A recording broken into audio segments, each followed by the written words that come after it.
Commander Hyunwoo opened his eyes slowly. The bright white lights above him made his head pound. His wrists were locked tight in metal bands that dug into his skin. The chair beneath him was cold and uncomfortable. He had been sitting here for what felt like days. The room around him was completely white.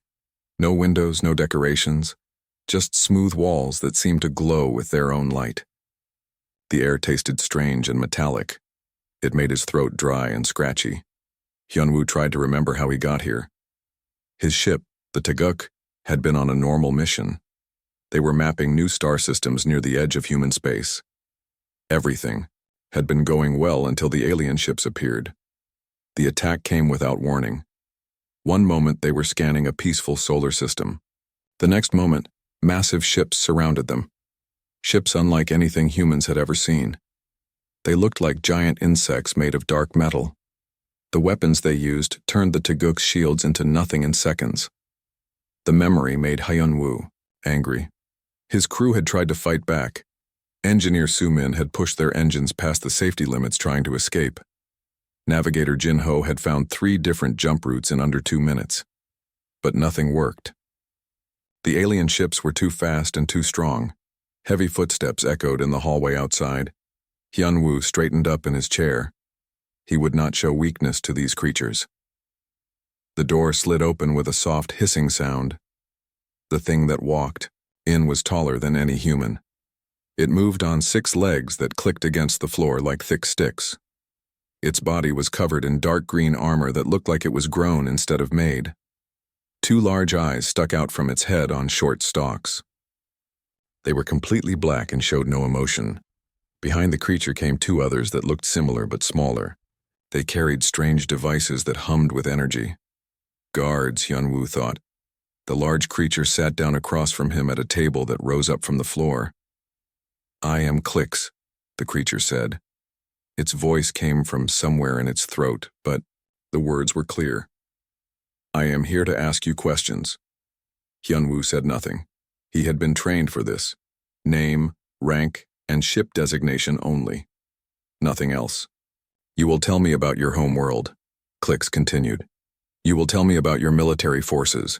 You will tell me how many ships you have and where they are located." "Commander Hyunwoo, Human Defense Force, registration number 7749 Alpha," Hyunwoo said clearly. "That is all you will get from me." Clicks made a sound like grinding metal. It might have been laughter. "We have been asking your species these questions for 3 days now. Your engineer refuses to speak. Your navigator only gives us numbers that mean nothing. And you repeat the same words like a broken machine. 3 days. Hyunwoo felt a cold, fear in his stomach. Soo-min and Jin-ho were alive, but they were being questioned too. He wondered what these creatures were doing to them. "Your silence will not help them," Click said as if reading his thoughts. "We will learn what we need to know. The only question is how much pain you will all suffer first." One of the guards stepped forward. It placed a small device on the table. The device looked like a metal spider with thin wires coming out of it. The wires moved slightly as if they were alive. "This is a neural probe," Clix explained. "It will connect to your brain through your spine. Once it is attached, you will not be able to lie or stay silent. You will tell us everything we want to know." Hyunwoo looked at the device and felt his heart beat faster. He had heard stories about alien torture methods. The neural probe sounded worse than anything humans had invented. "However," Clix continued, "I prefer to avoid using such tools. They often damage the subject's mind permanently. I would rather you choose to cooperate." "Then you will be disappointed," Hyunwoo said. Clix stood up from the table. It walked around to where Hyunwoo sat. Up close, the creature smelled like old metal and something rotten. Its black eyes studied Hyunwoo's face carefully. "Tell me, human, what makes your species think you can resist the Vorthak Empire?" "We have conquered hundreds of worlds. We have destroyed civilizations that were older and stronger than yours. What makes you special?" Hyunwoo met the creature's gaze without flinching. "We are not special. We are just humans." "Just humans," Clix repeated. "Yes, that is what our reports say. A young species from a small blue planet. You have only been in space for a few hundred of your years. Your technology is basic. Your ships are slow and weak. Yet you spread across dozens of star systems like some kind of plague. The creature walked back to its chair but did not sit down. Our scientists are curious about this. How does such a primitive species expand so quickly? What drives you to leave your comfortable homeworld and build colonies on harsh planets that most species would avoid? Hyun-woo almost smiled. These creatures thought Earth was comfortable. They had no idea what they were talking about. Your world must be very peaceful, Clix continued. Very safe. That would explain why your people are so eager to explore. You have never learned to fear the dangers of the universe. This time, Hyun-woo did smile. You think Earth is peaceful? We have observed it from a distance. Blue oceans, green lands, perfect temperature. Like a garden world. No wonder your species grew soft and weak living there. Hyun-woo wanted to laugh out loud. Earth, soft and weak? These aliens clearly knew nothing about his home world. They had never experienced a hurricane or a tornado. They had never seen lightning split the sky or felt an earthquake shake the ground. They thought Earth was a garden. You find something amusing? Clix asked. The creature's voice became sharp and angry. Just thinking about home, Hyun-woo said. You would not understand. Clix slammed one of its hands on the table. The sound echoed through the white room. I understand enough. Your soft species will break easily when we arrive at your precious Earth. Your people will surrender without a fight once they see the power of the Vorthak Empire. Maybe, Hyun-woo said calmly. But I doubt it. The interrogation continued for hours. Clix asked the same questions over and over. Where was Earth's main fleet? How many defensive platforms protected the home system? What weapons did humans have that could threaten Vorthak ships? Hyun-woo gave the same answers every time. Name, rank, registration number. Nothing else. Finally, Clix gave up. The creature stood and walked toward the door. Tomorrow we will try again. And if you still refuse to cooperate, we will use the neural probe. Think about that tonight, human. Think about what it will feel like to have those wires crawling through your brain. The guards followed Clix out of the room. The door sealed shut with a soft click. The lights dimmed but did not go completely dark. Hyun-woo slumped in his chair. His body hurt everywhere and his throat was raw from thirst. But he was still alive. Sumin and Jin-ho were still alive. That was something. He closed his eyes and tried to rest. Tomorrow would bring more questions and more threats. But he would not break. He could not break. Too many lives depended on keeping Earth's secrets safe. Outside his cell, he could hear the sounds of a massive ship, footsteps in corridors, the hum of engines, voices speaking in languages he did not understand. This was just one ship, but he knew there were more, maybe hundreds more. The Vorthak Empire was preparing for war, and they thought Earth would be easy to conquer because it looked like a peaceful garden world from space, if only they knew the truth. The next morning brought a different creature to Hyun-woo's cell. This one was even taller than Clix. Its armor was silver instead of green, and it moved with smooth, careful steps. When it spoke, its voice was softer and more controlled. I am Admiral Vex, the creature said as it sat down. I apologize for Clix's rough methods yesterday. Sometimes our field commanders forget that intelligence work requires patience. Hyun-woo studied the new interrogator carefully. This one seemed more dangerous than Clix. It was trying to appear friendly and reasonable. That made it worse, not better. I have reviewed your file, Commander, Vex continued. You have an impressive military record, 15 years of service, 3 commendations for bravery. Your crew speaks highly of your leadership skills. The mention of his crew made Hyun-woo tense up. Where are they? What have you done to them? They are safe. Uncomfortable, but safe. Engineer Sumin is in a cell 2 levels below us. Navigator Jin-ho is being held in the medical bay. He had some injuries from your ship's capture that we are treating. Vex paused and watched Hyun-woo's reaction. You care about them. That is admirable. It also gives us something to work with. Meanwhile, on Earth, Dr. Mi Young sat in her office staring at a screen full of red alerts. The emergency beacon from the Taeguk had reached Earth 3 days ago. Since then, her entire department had been working around the clock. Mi Young was the head of the Emergency Contact Protocol Division. Her job was to coordinate humanity's response to first contact with alien species. Everyone had hoped that first contact would be peaceful. The distress signal from Hyunwoo's ship suggested otherwise. Dr. Mi Young, her assistant called from across the room. Defense Minister Chang Ho is on line 1. Mi Young picked up the secure phone. Minister, what is the status of our fleet movements? Not good. Chang Ho's voice was tired and stressed. We have 23 ships in the sector, where the Taeguk disappeared. But they are all exploration or research vessels. If we are facing a hostile alien force, we need our military ships there instead. How long to redeploy the fleet? Mi Young asked.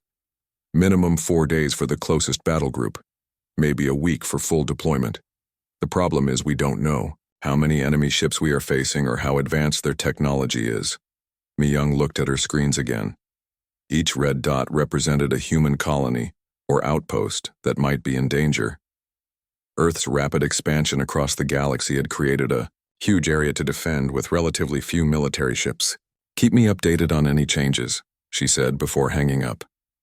Back on the Vorthak ship, Admiral Vex was showing Hyunwoo something that made his blood run cold.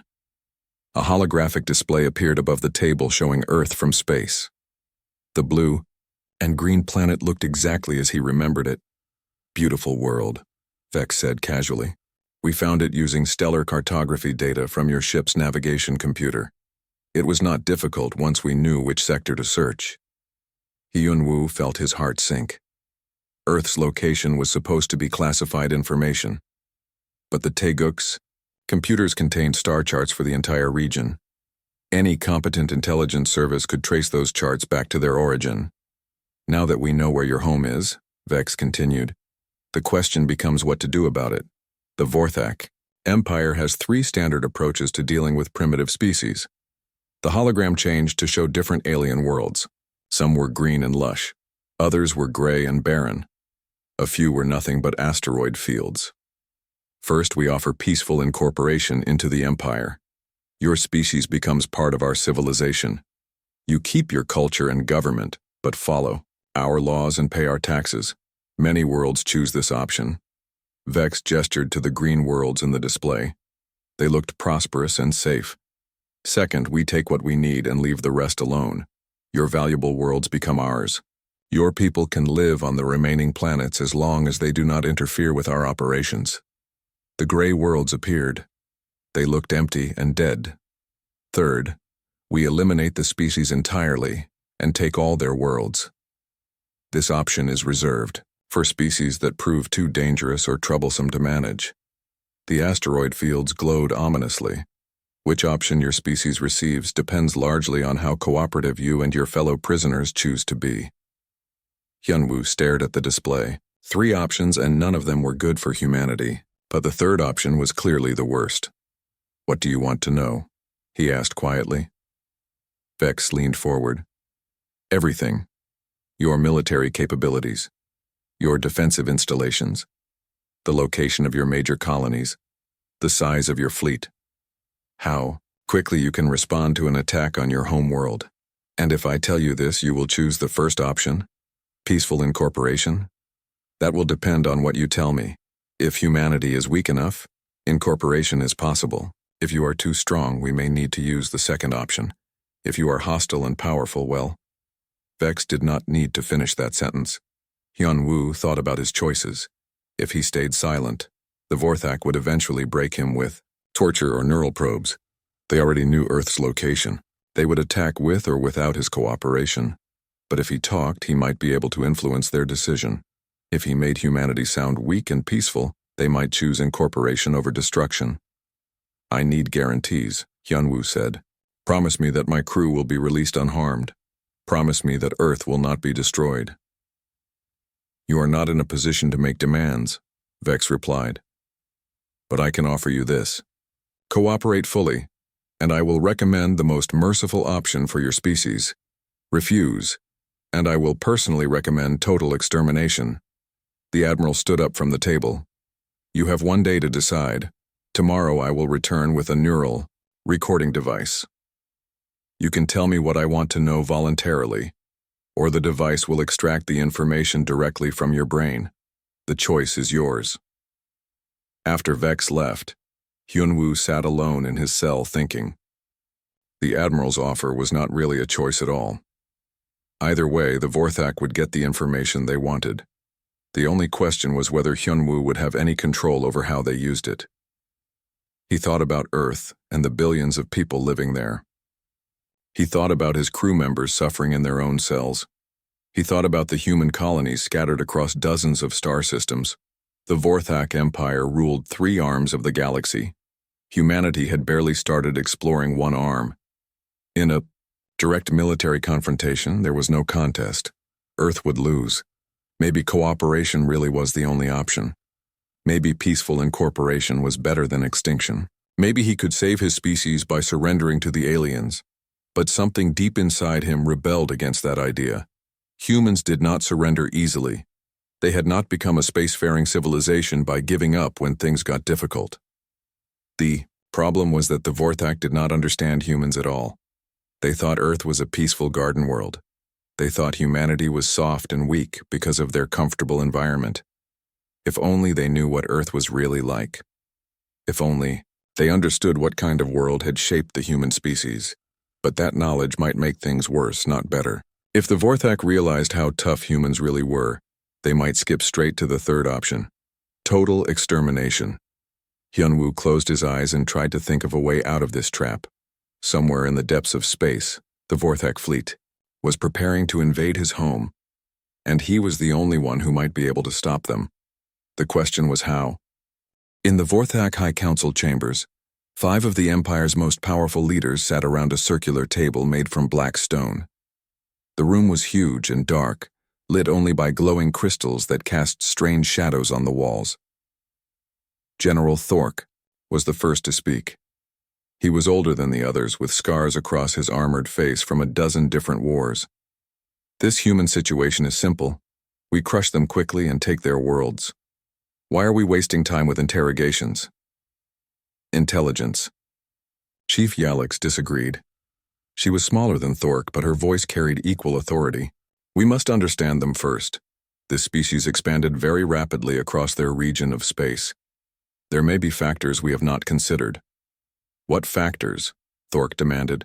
They are mammals. They are soft and weak, like all mammal species. Their ships are primitive. Their weapons are basic projectile systems. Where is the mystery? Admiral Vex stood up from his place at the table. He had returned from questioning the human prisoners just an hour ago. I have spent considerable time studying these creatures. They are unusual for a mammal species. Unusual how? Asked Council Member Renz. They show remarkable resistance to psychological pressure. Even when faced with certain death, they refuse to break. Their loyalty to each other and their species is absolute. Thork made a dismissive sound. Fear makes all species act strangely. Once we destroy a few of their colonies, they will surrender like all the others. Vex activated a holographic display showing Earth and its surrounding star systems. Blue dots marked human colonies, while red dots showed Vorthak fleet positions. Look at their expansion pattern, Vex said. In 300 years, they have established major colonies on 47 worlds. Most species take thousands of years to achieve such growth. Because their home world is perfect, Yalix pointed out. Look at this data. The display changed to show Earth's atmospheric composition, gravity, and temperature ranges. All the numbers were in the middle of what the Vorthak considered optimal for life. Perfect gravity, perfect temperature, perfect atmosphere, Yalix continued. They evolved in paradise. No wonder they breed quickly and spread rapidly. They have never faced real hardship. The 5th council member, strategic planner Voss, had been silent until now. There is something that concerns me about their colony choices. What do you mean? Renz asked. Voss manipulated the display to show detailed information about human settlements. Look at the worlds they choose to colonize. This one has gravity 1.3 times their homeworld standard. This one has temperature variations of 60 degrees between seasons. This one has atmospheric pressure twice their normal level. So, Thork said, they adapt their technology to handle different conditions. All species do this. But look at where they put their military bases, Voss continued. The display highlighted human military installations in bright red. Every single one was located on a world that the Vorthak classified as hostile or extreme. High-gravity worlds. Low-gravity worlds, desert planets, ice planets. Worlds with toxic atmospheres. Worlds with extreme weather. Why would they choose such places for their military facilities? Yalix studied the data carefully. Resource extraction, perhaps. Many hostile worlds contain valuable materials. Perhaps, Voss said, but he did not sound convinced. Thork stood up from the table. His massive form cast a shadow across the holographic display. You are all overthinking this problem. I have conquered 16 different species in my career. Mammals are always the same. They talk tough until you start killing them. Then they surrender. This is different, Vex insisted. The human commander I interrogated showed no fear of death. None at all. When I threatened to destroy his species, he became angry, not afraid. Anger is just another form of fear, Thork replied. You have grown soft, Vex. Too much time spent talking to prisoners, instead of fighting battles. The argument continued for another hour. Thork wanted to launch an immediate full-scale invasion. Yalix wanted more intelligence gathering. Voss wanted to study human colony patterns more carefully. Renz wanted to try diplomatic contact first. Finally, Admiral Vex called for a vote. We must make a decision. Our fleet is ready to move. The humans know we have captured some of their people, so we have lost the element of complete surprise. I propose a limited invasion force, he continued. 50 ships, including 10 heavy cruisers, enough to overwhelm any resistance they can mount, but not so large as to waste resources if this conquest proves easier than expected. It was a compromise that satisfied no one completely, but all 5 council members agreed to it. After the others left, Voss remained in the chamber studying the holographic display. Something about the human expansion pattern bothered him, but he could not identify exactly what it was. He called up detailed surveys of human worlds. The planets they called garden worlds were indeed perfect for supporting life. Comfortable temperatures, breathable atmospheres, moderate gravity. These worlds had large civilian populations and major cities, but their frontier worlds were a different story. Harsh climates, dangerous weather patterns, extreme conditions of every type. Yet humans lived on these worlds too, not just small research outposts, but permanent colonies with millions of inhabitants.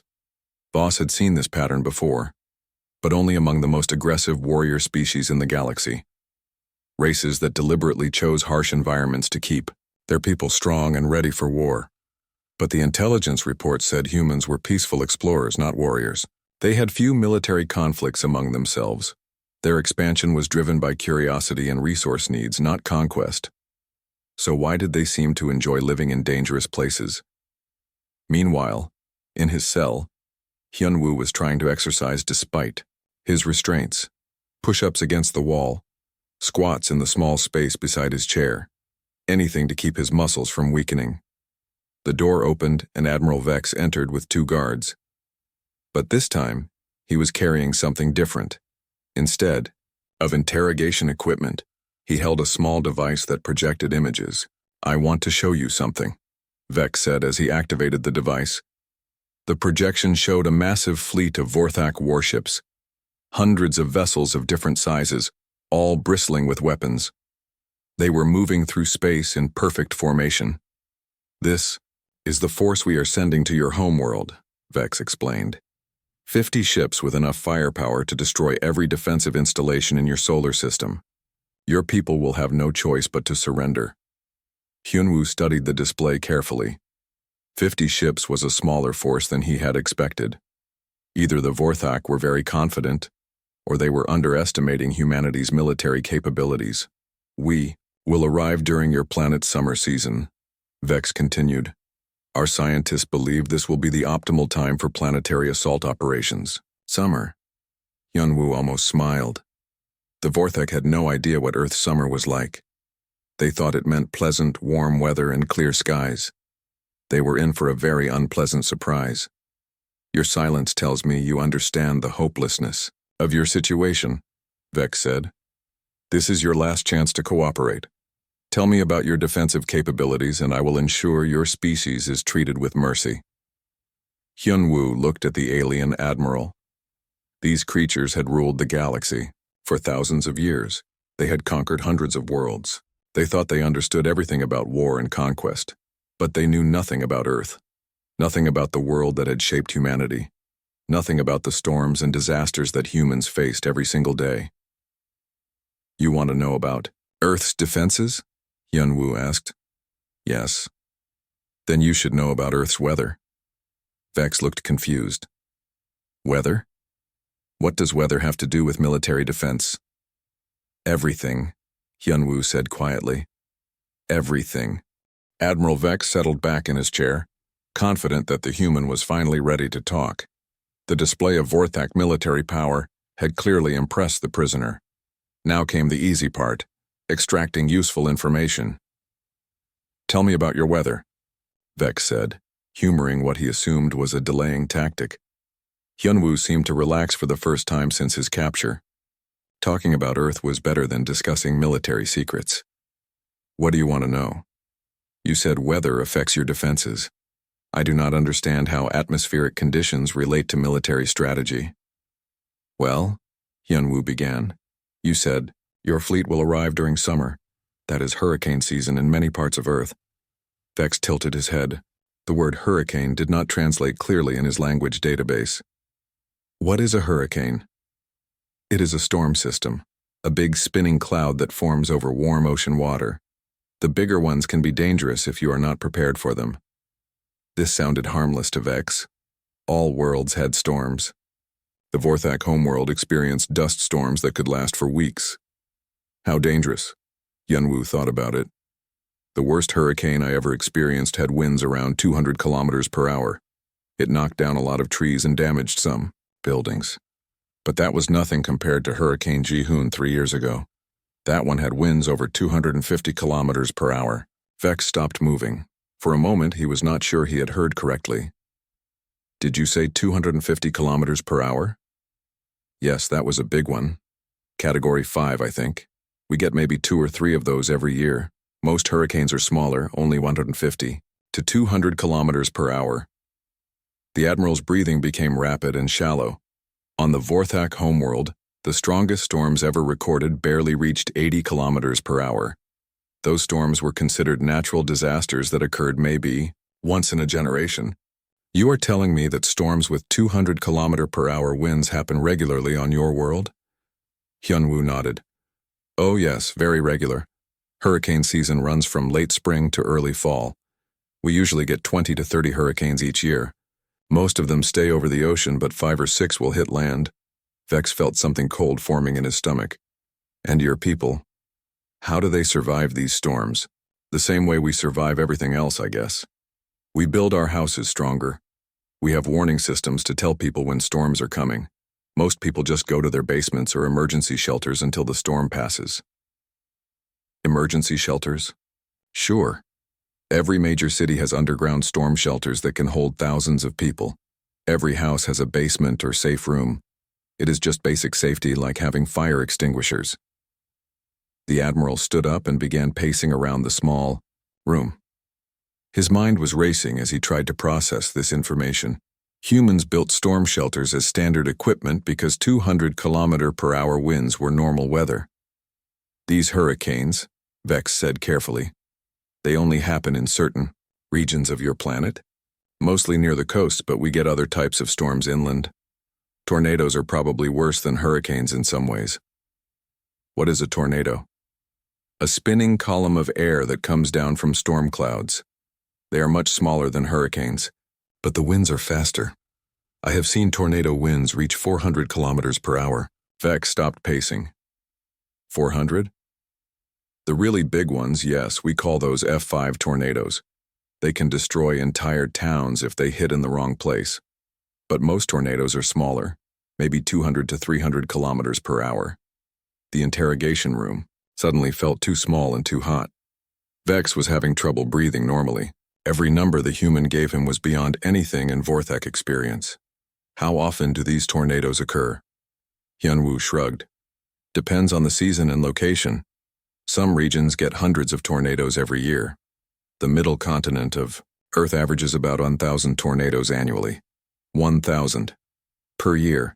Storms that could reach 400 kilometers per hour. Vex sat down heavily in his chair.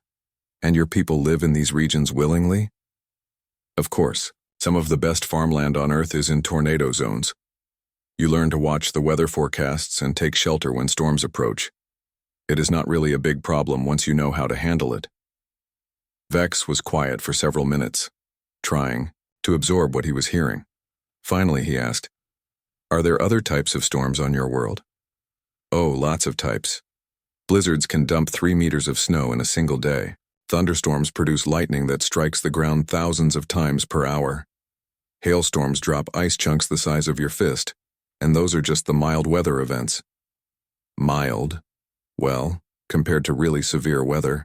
Ice storms that coat everything in 10 centimeters of solid ice. Heat waves that push temperatures over 50 degrees for weeks at a time. Derechos that create straight-line winds over 150 kilometers per hour across hundreds of kilometers. Each new piece of information hit Vex like a physical blow. The most extreme weather event in Vorthak history would be considered mild on the human homeworld. "Your people," he said slowly, "they are adapted to survive such conditions?" "I guess so. We have good weather prediction systems and emergency procedures. Most humans learn basic storm safety as children. It is just part of growing up on Earth." Vex thought about the Vorthak invasion fleet. Their ships were designed for space combat, not atmospheric flight in extreme weather. A 200-kilometer-per-hour wind would probably destroy half the smaller vessels before they could land. "What about your military forces?" he asked. "How do they operate in such conditions?" "Our military trains in all types of weather," Hyunwoo replied. "Soldiers have to be able to fight during hurricanes, blizzards, heat waves, whatever nature throws at them. Our equipment is built to handle extreme conditions." Of course it was. If humans lived through 400-kilometer-per-hour winds as a matter of routine, their military equipment would be built to much higher standards than anything the Vorthak had encountered. "Tell me about your coldest regions," Vex said, though he was beginning to dread the answer. "The polar regions? Winter temperatures can drop to minus 60 degrees Celsius. Some research stations experience minus 80 degrees with wind speeds over 100 kilometers per hour. We call those katabatic winds. And people live there permanently? Several million people live in the Arctic regions year-round. It is not comfortable, but humans can adapt to almost any environment if they have the right equipment and training." Vex was no longer listening to the human's words. He was thinking about the implications. If Earth's normal weather included conditions that would kill most Vorthak within minutes, what did that say about human physiology? About their technology? About their entire civilization? The Vorthak Empire had assumed humans were soft, because their planet looked comfortable from space. Blue oceans, green continents, pleasant temperatures. A garden world that would breed weak, pampered inhabitants. But the reality was the opposite.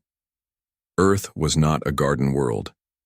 It was a death trap that regularly tried to kill everything living on its surface. Only the strongest, most adaptable species could survive there, and humans did not just survive. They thrived. "Admiral?" Hyunwoo's voice brought Vex back to the present. "Are you feeling all right? You look sick." Vex stared at the human prisoner. The creature was showing concern for his captor's well-being. Even after days of imprisonment and interrogation, the human's first instinct was to help someone who appeared to be in distress. This was not the behavior of a weak, pampered species. This was the behavior of a species that had learned cooperation and mutual aid were essential for survival. "Tell me," Vex said quietly, "what is the weather like right now on Earth?" Hyunwoo thought for a moment. "It is early summer in the northern hemisphere. so probably thunderstorm season. The southern hemisphere would be having winter storms. Monsoon season is starting in the tropical regions. Monsoon, seasonal rains, can drop several meters of water in a few months.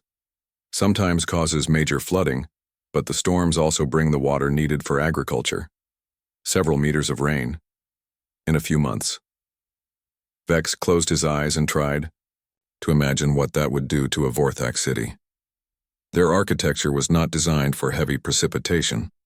Their technology was built for dry desert conditions. The invasion fleet would arrive expecting to find a soft, defenseless world.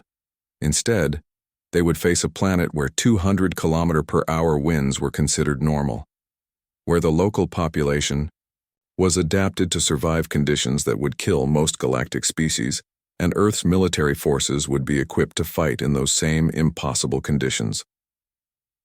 For the first time in his long career, Admiral Vex began to question whether the Vorthak Empire had made a terrible mistake. The interrogation room fell completely silent. Admiral Vex sat motionless in his chair, staring at Hyunwoo with wide, unblinking eyes. The human commander was starting to feel uncomfortable under that intense gaze.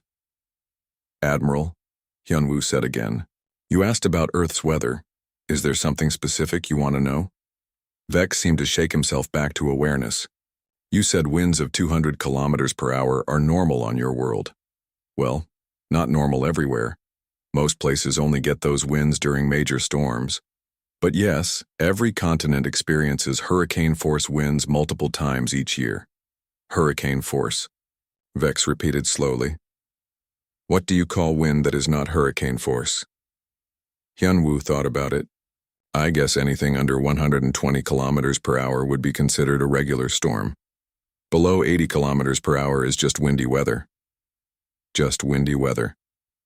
Vex felt his breathing become rapid and shallow again. On his homeworld, 80-kilometer-per-hour winds would be declared a planetary emergency. Entire cities would shut down. The population would take shelter in underground bunkers. "These regular storms," he managed to say. "How do your people go about their daily activities?" "You dress appropriately and pay attention to weather warnings. If a big storm is coming, you might postpone outdoor activities. But people still go to work and school during most storms. Life has to continue."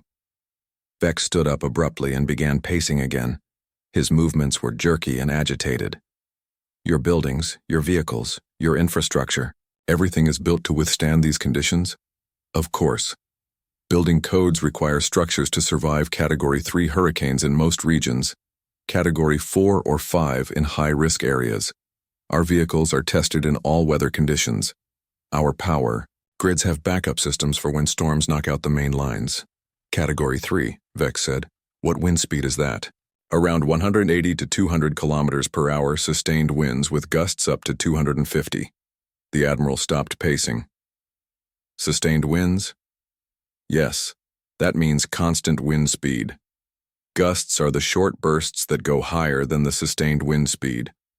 Vex felt something break inside his mind. Sustained winds meant the storm maintained those incredible speeds for hours or even days. It was not just a brief burst of extreme weather. It was a prolonged assault that would destroy everything the Vorthak had ever built. "How long do these storms last?" he asked in a voice that was barely a whisper. "Hurricanes can last for days. The bigger ones sometimes take a week to fully pass through a region. Tornado outbreaks might go on for several days. Blizzards can last 3 or 4 days. It depends on the weather system." Days. Entire days of 200-kilometer-per-hour winds. Vex sat down heavily and put his head in his hands. Hyunwoo was becoming genuinely concerned. The alien interrogator looked like he was having some kind of breakdown. "Admiral, are you sure you're all right?" "Tell me about lightning," Vex said without looking up. "Lightning? It is just electrical discharge from storm clouds. Pretty common during thunderstorms." "How common?" "A typical thunderstorm might produce a few hundred lightning strikes per hour. Big storms can generate thousands of strikes. During peak storm season, Earth experiences about 100 lightning strikes per second globally." Vex made a sound like a wounded animal. 100 lightning strikes per second across the entire planet, every second of every day during storm season. The lightning, he said. It damages your technology. Sometimes, if systems are not properly protected. Most important equipment has lightning protection built in. Buildings use lightning rods to direct strikes safely into the ground. Lightning rods. Humans had developed technology specifically to handle regular lightning strikes because they happened so frequently. The Vorthak had never even considered such a thing, because lightning was so rare on their homeworld.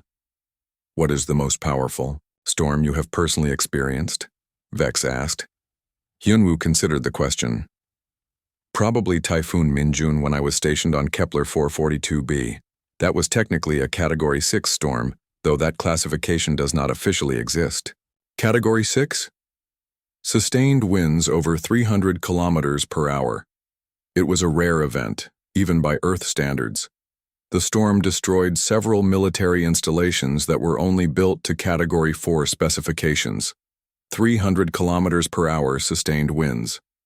Vex began to hyperventilate. The strongest wind ever recorded on the Vorthak homeworld was 83 kilometers per hour, and that storm had been remembered as a legendary disaster for over 1,000 years. But that was just unusual weather, Hyunwoo continued. The real challenge during that deployment was the volcanic activity. Volcanic activity? The planet had active volcanoes near our base. We had to deal with ash clouds, toxic gases, and occasional lava flows, plus the acid rain from the sulfur compounds in the atmosphere. Vex looked up at the human with horror. You built a military base on a volcanically active world with acid rain? Sure, it was strategically important. Besides, humans have been living near active volcanoes for thousands of years. You just have to take proper precautions. The Admiral tried to process this information. Humans deliberately chose to live in places that would kill most other species. They built cities next to volcanoes. They established military bases on worlds with acid rain and 300 km/h winds, and they called these proper precautions. Your homeworld, Vex said desperately. Surely it is more comfortable than these colony worlds? Hyunwoo laughed. Earth? Comfortable?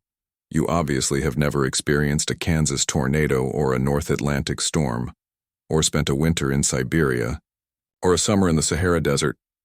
People live in deserts? Millions of people. Desert cities, mining operations, research facilities. It gets hot during the day and cold at night, but it is manageable with the right equipment. How hot? Surface temperatures can reach 70 degrees Celsius in the shade. Sand temperatures might hit 80 degrees. But that is just summer weather in the major desert regions. Vex stared at the human in disbelief.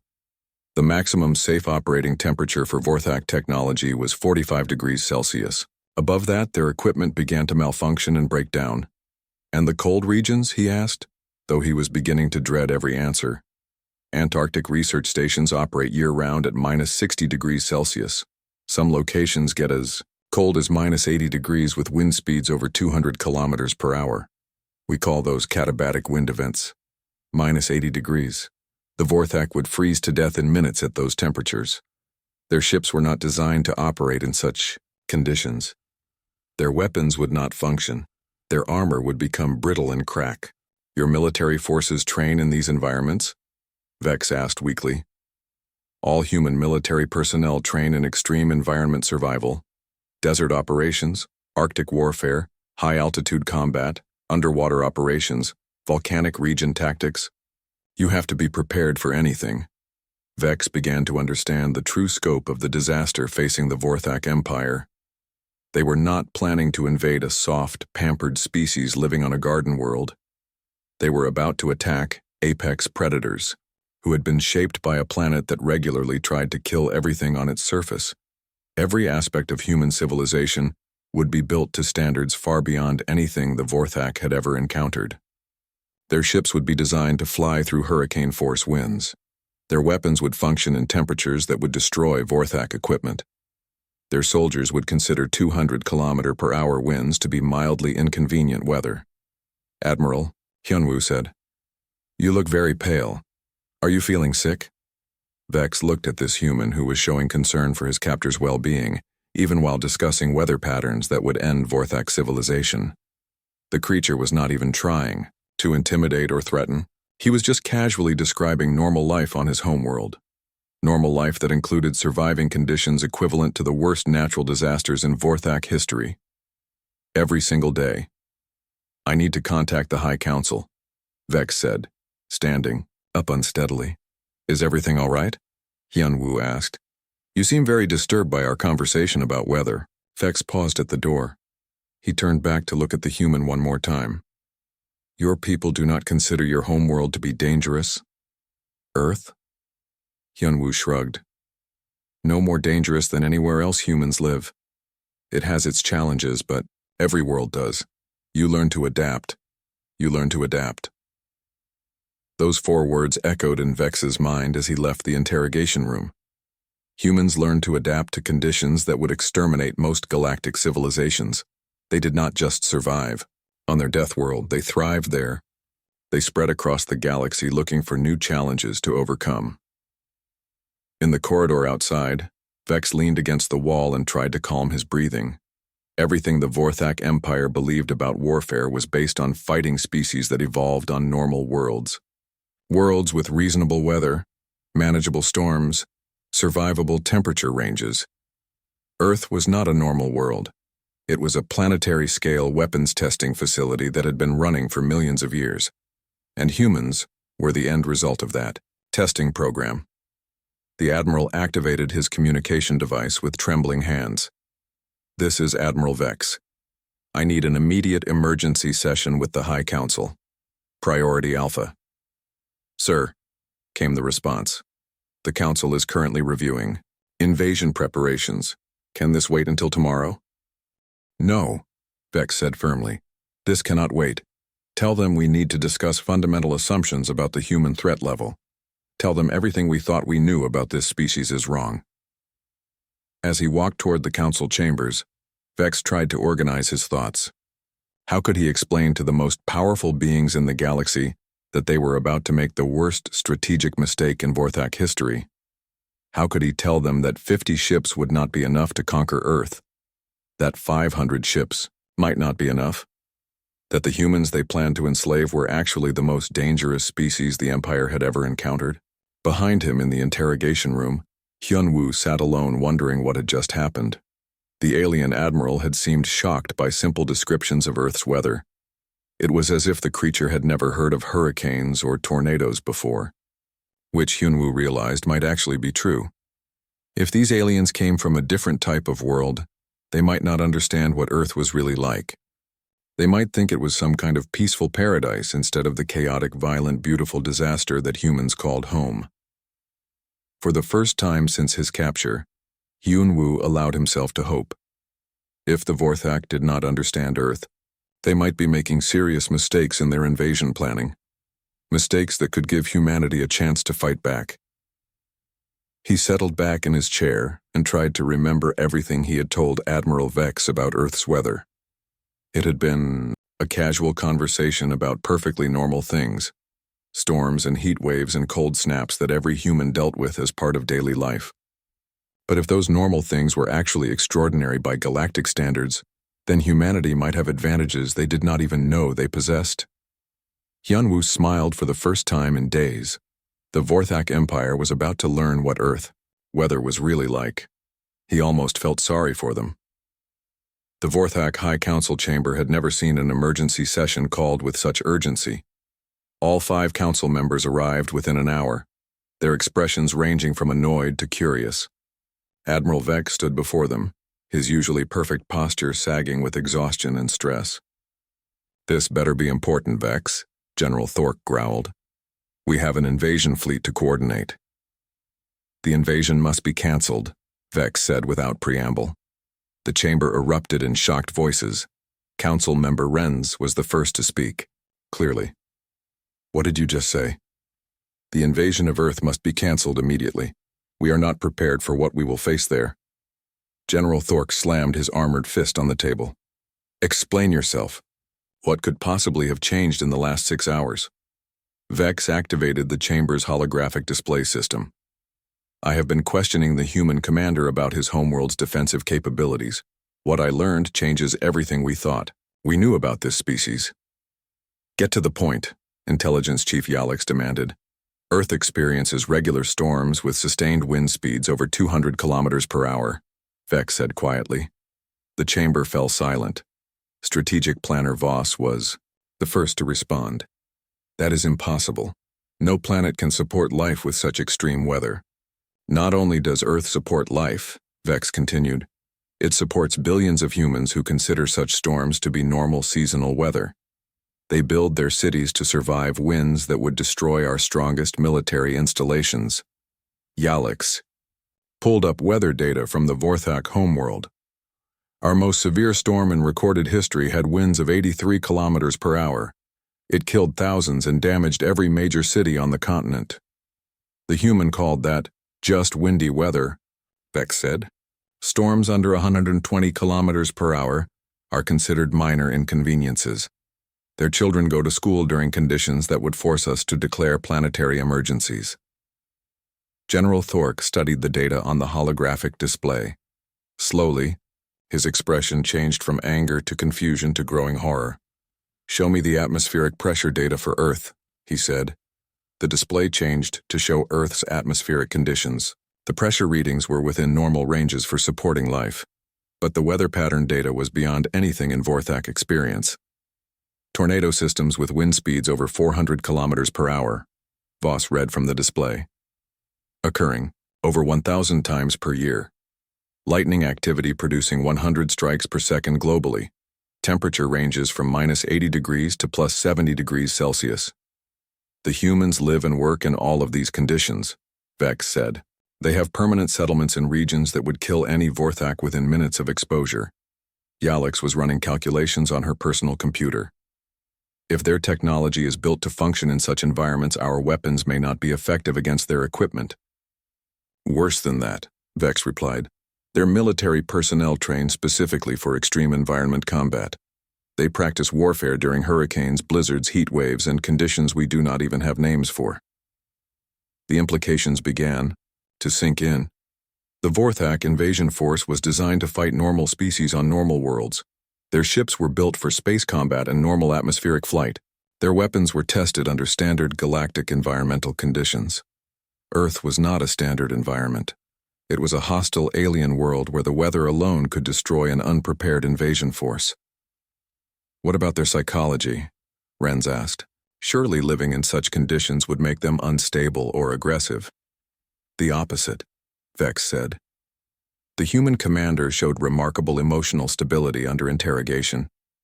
When I described our plans to conquer his homeworld, he became protective of his people but remained rational and controlled.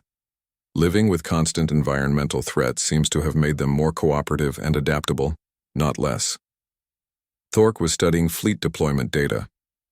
Our ships are not designed for atmospheric combat in extreme weather. If Earth experiences regular storms with 200 km/h winds, we would lose half our invasion force before we could land. And the humans would be fighting in conditions they consider normal, Voss added. Their equipment would function normally while ours failed. The strategic picture was becoming clear. The Vorthak had planned to invade a soft, weak species living on a comfortable garden world. Instead, they were facing apex predators who had been forged by millions of years of surviving on one of the most hostile planets in the galaxy. There is more, Vex said grimly. I asked the human about his most extreme weather experience. He described a storm with sustained winds over 300 km/h. He called it unusual but manageable. The council members sat in stunned silence. 300 km/h was beyond the maximum design specifications of most Vorthak technology. We need to reassess everything, Yalix said finally. If humans can survive such conditions routinely, what does that tell us about their physical capabilities? Their ships? Their weapons? Voss was already running new calculations. Assume their baseline technology standards are 10 times more robust than ours. Assume their personnel can operate effectively in conditions that would incapacitate our forces. Assume their military equipment is built to function during natural disasters that exceed our worst-case scenarios. The numbers were devastating.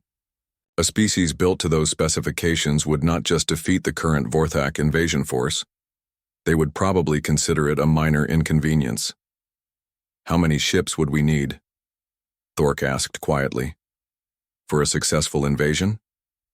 Voss continued his calculations. Assuming we could somehow adapt our technology to function in Earth's environment, and assuming we could develop tactics for fighting during extreme weather events, and assuming the humans do not have military capabilities beyond what we have. Estimated, he paused and double-checked his work. Minimum 2,000 ships, possibly 5,000. And that assumes we can solve the environmental problems which may not be possible with our current technology. The chamber fell silent again. The Vorthak Empire's entire active fleet consisted of approximately 1,500 ships. Mobilizing 2,000 ships would require stripping defenses from every other front and leaving the Empire vulnerable to attack from other enemies. What about negotiation? Renz suggested. Perhaps we can reach some kind of accommodation with this species. Based on what? Thork asked bitterly. We kidnapped their people and threatened to destroy their homeworld. I do not think they will be interested in diplomatic solutions. Admiral Vex cleared his throat. There is one more thing. The human commander seemed genuinely puzzled by my reaction to his descriptions of Earth's weather. He could not understand why I found the information disturbing. What does that mean? It means they do not realize how extraordinary their capabilities are. They think every species lives on worlds like Earth. They think every military force trains in conditions like theirs. They have no idea that they are the most dangerous species we have ever encountered. The implications of this revelation were staggering. Humans were accidental super soldiers who did not know they were super soldiers. They had accidentally built the most robust civilization in the galaxy, while thinking they were just adapting to normal planetary conditions. Recommendations? Yalix asked. Full withdrawal, Vex said immediately. Cancel the invasion. Release the human prisoners with apologies. Establish our borders well away from human space and hope they do not decide to expand in our direction. You want us to retreat from a species